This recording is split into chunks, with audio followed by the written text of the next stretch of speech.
झारखंड के युवा नेता विधायक जयराम महतो का एक बयान चर्चा में है। जयराम महतो उन्होंने धनबाद में एक बयान दिया है। ईडी के छापों को लेकर उन्होंने अपनी बात रखी और कहा कि भाई 600 करोड़ रुपए बरामद हुए हैं।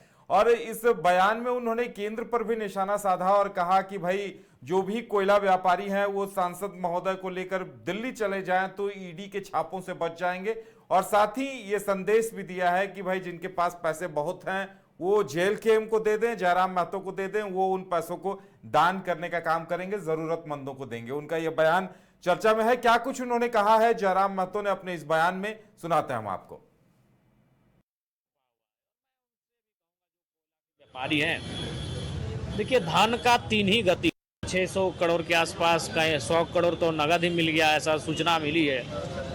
लेकिन धनबाद में तो बहुत सारा चीज़ मिलेगा, बहुत कुछ मिलेगा। हमें लगता है कि झारखंड के कई जिलों का जो माने जिला का बजट होगा, एक वर्ष का वित्तीय बजट, उतना हमको लगता है कि धनबाद में खाली केवल कोयला से काला धन छुपा हुआ है। और मैं उनसे भी कहूँगा जो कोयला के व्यापारी हैं, देखिए धन का तीन ही गति होता है, या तो उपयोग करिए, या तो दान करिए, या तो नष्ट हो जाएगा। कोई चौथा गति नहीं होता है धन का, और चौथा चरित्र नहीं होता है। तीसरा तीन ही चरित्र होता है। ईडी ने छापा मारकर नष्ट कर लिया, आपका नहीं रहा यानी आपके हाथ से नष्ट हो गया, और वो ईडी फिर सरकार को जमा देगी और फिर कोई करप्टेड आदमी उसको अपने जेब में डाल लेगा। इससे अच्छा अगर आप यूज नहीं कर पा रहे तो दान कर दीजिए, और नहीं होता तो हमको इंटरनली भिजवा दीजिए।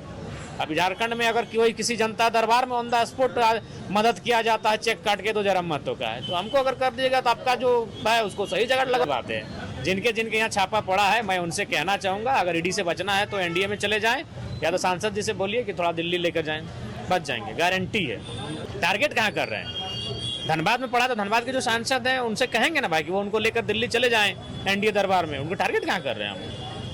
हम ये नहीं कह रहे, हम ये कह रहे हैं कि उनका पहुंच दिल्ली तक है। अगर वो उनके दल को में सम्मिलित हो जाएंगे और उनके साथ अगर दिल्ली एक बार चले जाएंगे तो हमको लगता है कि राहत मिल जाएगी। देखिए मालूम सबको है, सबका रास्ता मालूम है, लेकिन जिनकी केंद्र में सरकार है वो अपने राजनेताओं को बचाएंगे ही, चाहे वो धनबाद हो, गिरिडीह हो, हजारीबाग हो, रांची हो, या जमशेदपुर हो, या गोड्डा हो, अपने दल के नेताओं को तो बचाएंगे ही। और एनडीए का परंपरा भी यही रहा है, उनका आचरण और चरित्र भी, राजनीतिक चरित्र भी यही रहा है। चाहे वो हेमंत बिस्वा जी रहे, चाहे बंगाल के शुभेंदु अधिकारी जी रहे, इनसे बड़े करप्टेड कोई थे क्या? लेकिन उनके पास चले गए, उनके पास एक शानदार मशीन है जिनमें घुसे और नहा धो के फ्रेश होकर बाहर आ गए। उसके बाद चला गया, गाड़ी का रूट ही बदल गया, गांडे होकर रूट बदल गया, आपका बिशुनगढ़ होकर हजारीबाग घुस गया, गाड़ी का रूट बदल गया, आधी से ज़्यादा गाड़ियों का ही रूट बदल गया। तो 600 करोड़ के आसपास का 100 करोड़ तो नगद ही मिल गया, ऐसा